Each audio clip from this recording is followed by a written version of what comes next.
শীতে পৌষ পার্বণের আগে খেজুর গুড় তৈরির তোড়জোড় ঝাড়গ্রামে এসে পৌঁছেছেন শিউলিরা। ঝাড়গ্রাম শীতের দোরগোড়ায় দাঁড়িয়ে বাঙালির ঘরে ঘরে আর কয়েকটা দিন পর শুরু হয়ে যাবে পৌষ পার্বণের প্রস্তুতি।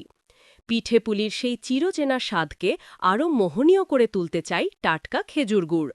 আর এই গুড় তৈরির কাজকে সামনে রেখে প্রতি বছরের মতো এবছরও ঝাড়গ্রামের বিভিন্ন এলাকায় এসে পৌঁছেছেন বাইরের জেলা থেকে আসা শিউলিরা। ভোরের আলো ফুটতেই শুরু হয় তাদের দিনের কাজ।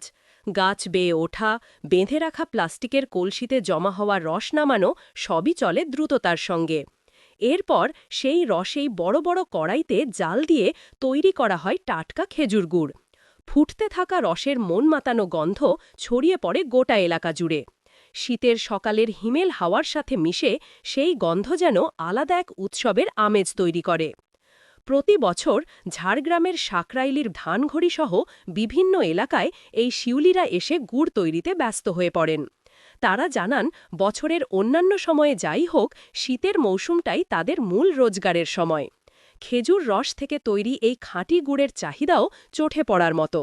পার্শ্ববর্তী জেলা ও বিভিন্ন গ্রামাঞ্চল থেকে মানুষ আসেন বরম গুড়, পাটালি কিংবা নলেন গুড় কিনতে। এই গুড় দিয়েই তৈরি হয় বিভিন্ন পিঠেপুলির পাশাপাশি নানা ধরনের মিষ্টিও।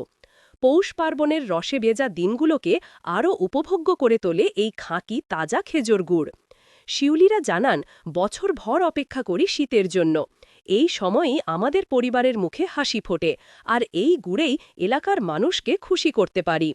শীতে ঝাড়গ্রামের আকাশে মেঘ জমলেও খেজুর গুড় তৈরির ধোঁয়া আর তার সুবাসই যেন শীতের আসল বার্তা বয়ে আনে। এসছেন?